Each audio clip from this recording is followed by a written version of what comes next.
Well, here is the last chapter, last part of the Royal Hire, Book 3, Chapter 19. And this is the last.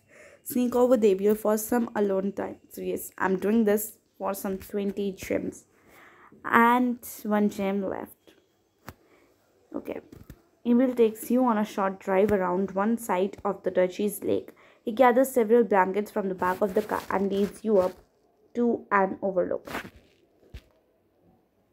This place is gorgeous. I can't believe we have been living right next to such an incredible view all this time. Abel chuckles as he spreads the blankets out atop the cliff, and you sit down beside him. I might know the palace like the back of my hand, but there's still a lot of Acme left for us to explore. And I picked this particular spot to explore tonight for a reason. Is it because you wanted to have me all to yourself? You have developed a Drake-like love of the outdoors. He looks you up and down with an appreciative smile, his gaze warm and admiring. That's definitely one reason, but not the only reason. He pulls a small handheld telescope from his pocket and directs it towards a particular quadrant of the sky. Come and look. Telescope, gaze through it. Peering through the telescope, you see a bright star that appears to twinkle at slow, regular intervals. A Cordonian astronomer recently discovered that this twinkling star is actually two, a symbolic.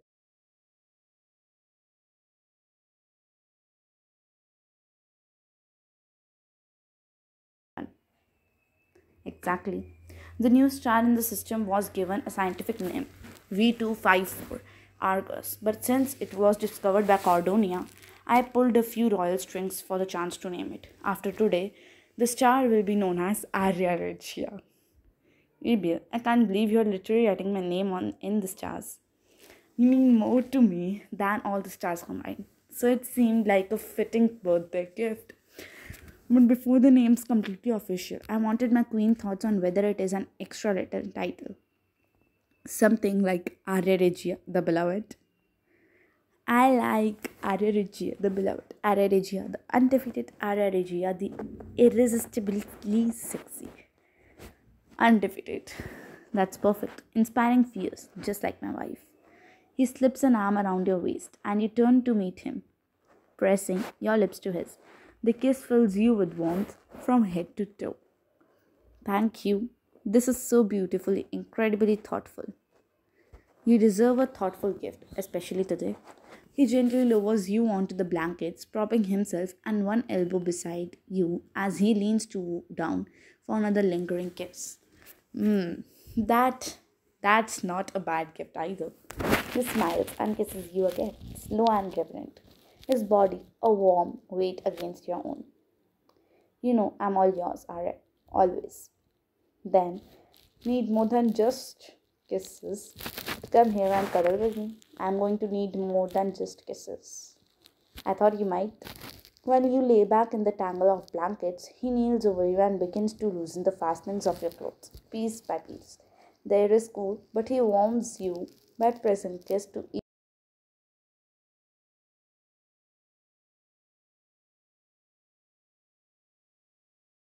time unclasping the bra of your lingerie, trailing his fingers through the straps of a black fabric. I'm lucky to have such an ardent admirer, but he can do a lot more than just look. Oh, I plan to. And he tosses the last of your clothes aside. You reach up to help him out of his shirt and jacket, then tug his pants down. That's better. I agree. He catches your mouth in another kiss, open and passionate, before slowly sliding down to lavish your chest. His hands trace your curves as his tongue swirls against the sensitive skin, and you gasp softly at the touch. Maybe I should let him take his time. Slide his hand now. You close your eyes and arc into him, letting him tease and stroke your chest. Mmm. Sliding a hand to your back of his neck, you guide him to wherever you need his touch the most. He goes eagerly but slowly, taking his time to build you up. And just then, where you are about to ask for more, he finally lowers himself against you, sending a wave of pressure through your body's connect. Oh. Yes, just like that. I want to be on top. Don't stop. You trail your hands down his chest, then grip his waist, pulling him closer as his hips rock once more. I wouldn't dare. He groaned eagerly, his hips dry against yours, a steady, forceful rhythm that fills you with warm surges of ecstasy.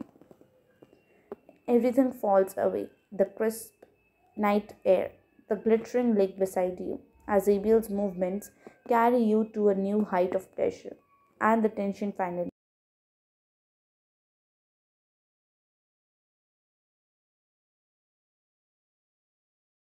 As he wraps his strong arms around you, you gaze up at the stars together, blissfully exhausted. Happy birthday.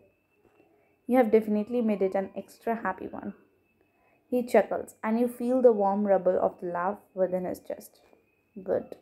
I am glad I got to spend today celebrating the love of my life as much as she deserves.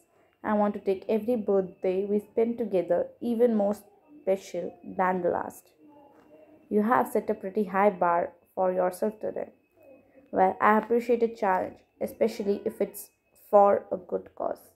You nestle a little closer to him and he gently rubs your shoulder. Then thank you in advance and for everything you did today. I am extra grateful for all this peace and quiet. My birthday gift, your hot royal bod. Only you would think to name a literal star after me. I'll never be over just how thoughtful my husband is. And I'll never be over just how luckily I am to be your husband. He kisses you once more, and the cool night air fades away as you slowly begin to drift to sleep in his embrace. Your birthday with I love you. I love you too. Time flies in the weeks and months to follow.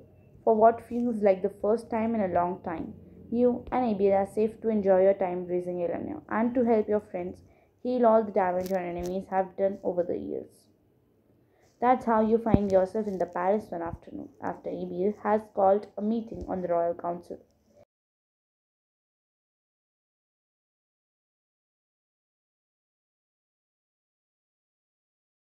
But I wanted to start by putting some old ghosts to rest.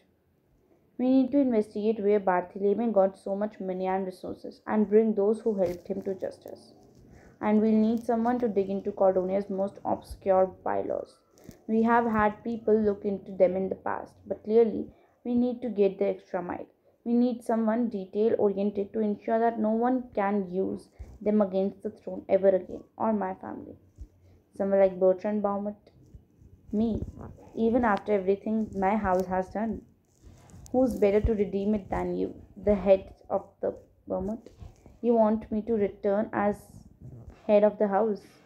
You were always on our side, Bertrand. We just didn't know it yet. Then I'm honored to accept. I will not fail Cordonia. We know you won't. Before we get to Council's usual business, I have one more announcement about the royal estate of Applewood.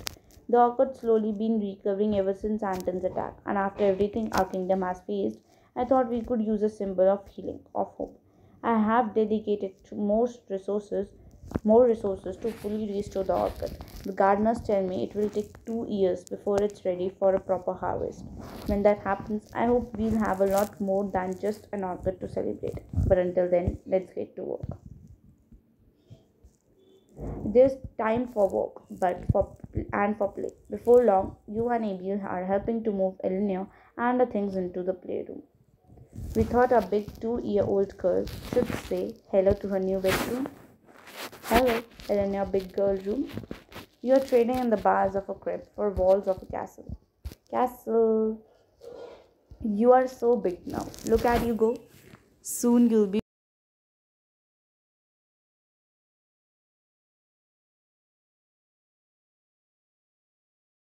I don't think she's ready to move out just yet. As long as we keep giving her castles, she'll grow out of each one like a hermit crab. Hee hee hee.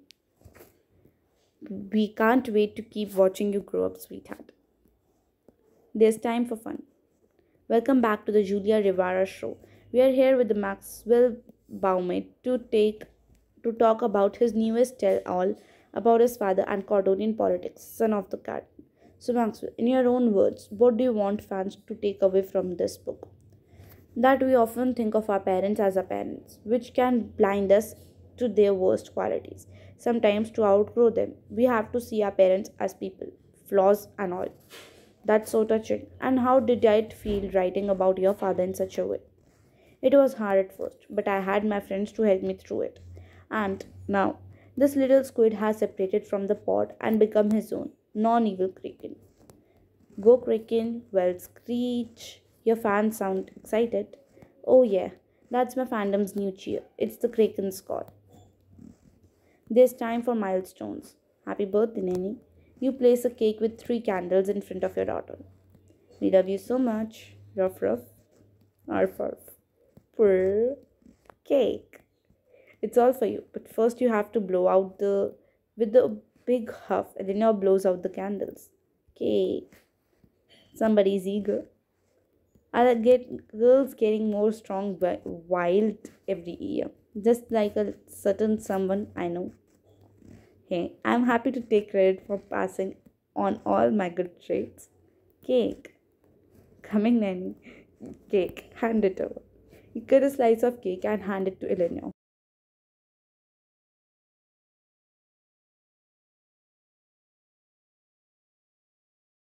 Cake and thrust it towards Abel, smushing it against his cheek. Ah, thank you. Hee. What a nice gift. Abel is such a great daddy that I think he deserves more. You grab a slice of cake and plant it into Abel's other cheek. You're both lucky. I love you so much. How could you not? We are so generous. Yay. There's time for rediscovering old passions. She's doing amazing up there. The auditorium echoes with the sound of classic music as Hannah plays a beautiful piano solo on stage. I knew we were in for a treat when she invited us. As she finishes a piece, the audience erupts in applause, including a group of 20 stray eyed children. Wow, Miss Hannah, that was so awesome. Thank you. If we keep up with the music program, will we be able to play like that? Yes, but but I had rather you learn to play like yourself, the best version of yourself. Yeah, I'm gonna shred these keys my way. As the kids finish congratulating Hannah, you walk up to her. They were right. That was an amazing performance. They are lucky to be a part of music program run by the best pianist I know. I hope I can be a good role model for kids. I have kept the piano to myself for so long, except when I shared it with you. But I want to share that gift now and to show them the most important thing I learned that music should about expressing joy, not preparing for endless rituals. That message must resonating with the people. The program's really taking off. Of course, I'll have plenty of time for my duties with the council. If anyone can do it all, you can. And there's time to growth. As Drake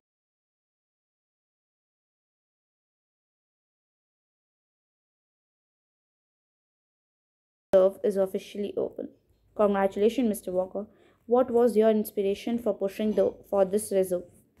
My father, he was all about protecting the things that matter in life. For him, that meant family, his kingdom, and the great outdoors. The reporter records notes and stares at Drake, expecting him to keep going. And I like nature. I like doing good for people. So I thought a park would be good for the people. We would bail him out. I should shout. Hoo hoo, things are great. Flex your muscles. Things are great, things are great, things are great. Classic Drake Walker. The crowd loves it.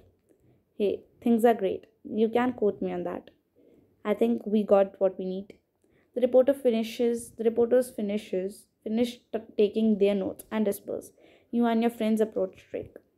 Great speech. Thanks for the assist. Talking in front of crowds still isn't my favorite. Not sure how you guys make it look so easy. It's all about being willing to fail spectacularly in front of the strangers. I think that's what he's trying to say. Avoid. Well, the important thing is the new trail is open. I was thinking we could all be the first ones to walk the grounds together. There are flowers for Eleanor to see. Lots of great views. We might even spot some wildlife.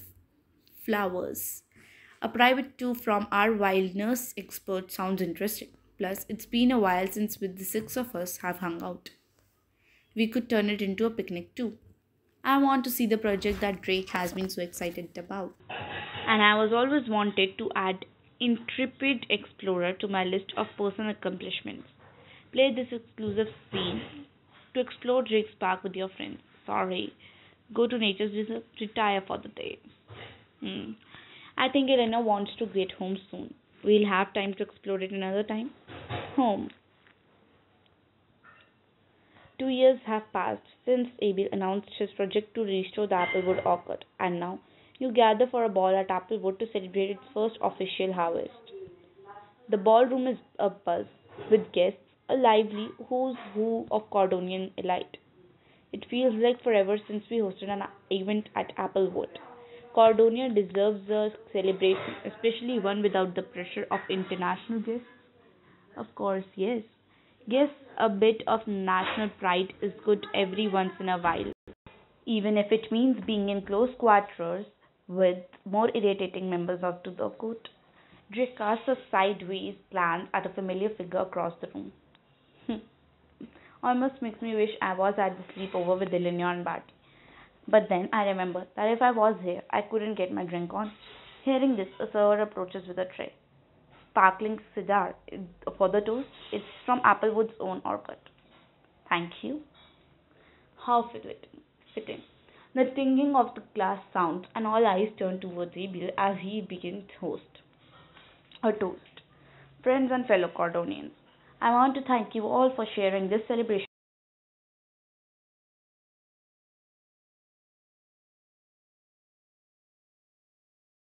Orchards are restored, thriving and fruitful, thanks to all of you. A joyful cheer goes up around the room from the smiling faces of allies old and new.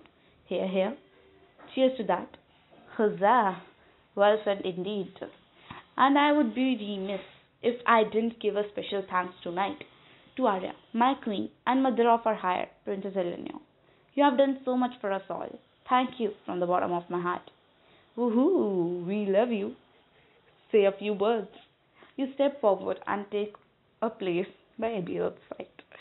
It's been a pleasure and an honor for us to raise Eleanor and to serve Cordonia. But without further ado, I hope this event helps Cordonia to heal. Is a message to our enemies, is party of the century. Helps Cordonia to heal. This orchid has been restored stronger than ever, and by coming together, so have we. The crowd erupts into an uproar of raucous cheers. Glasses clink, and everyone raises their cigar in a toast. To Queen Arya, to Princess Eleanor, to and to Cordonia. Cordonia forever. The ball goes into full swing as an atmosphere of elation settles over the room. Celebration and merriment around, lasting well into the event. Until eventually later that night. Queen Arya, a message for you. A server hands you a folded piece of paper from his tray. Oh, thank you. You open the note to find a short message in cursive. Meet me on the balcony. And yes, ABO is still full of surprises. You make your way out to the ballroom and into the crisp night air on the room. Hello, anyone out there? Queen Arya, what?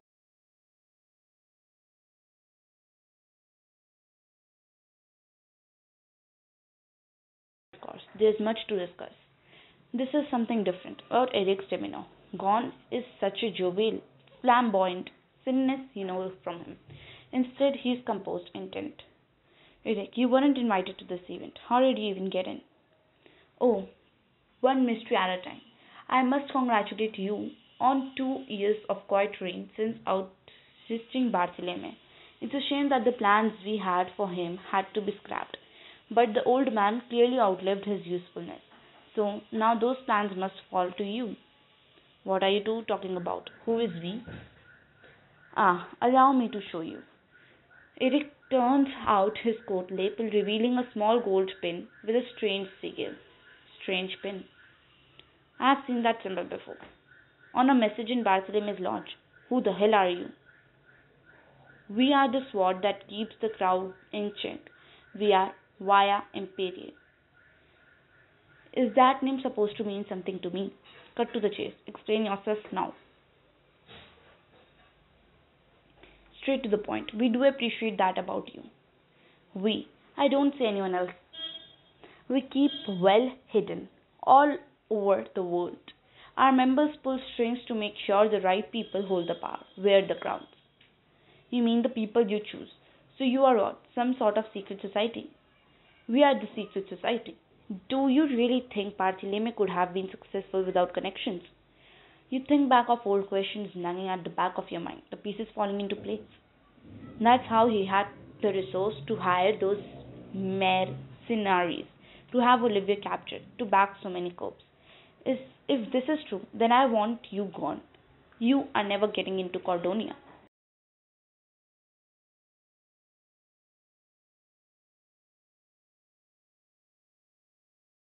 Serving the ball. Eric gestures with his hand a small, subtle signal, and one by one, just subtly enough for the two of you to see, multiple people in crowd flash that same golden pin with the symbol of Via Emperor. There are minor nobles, staff, and other faces you recognize. Oh my god. No, this can't be. It can. We have members everywhere. Anyone around you could be via Empire, police and judges, peasants and kings. Why are you showing me this? A wider smile spreads across Eric's face.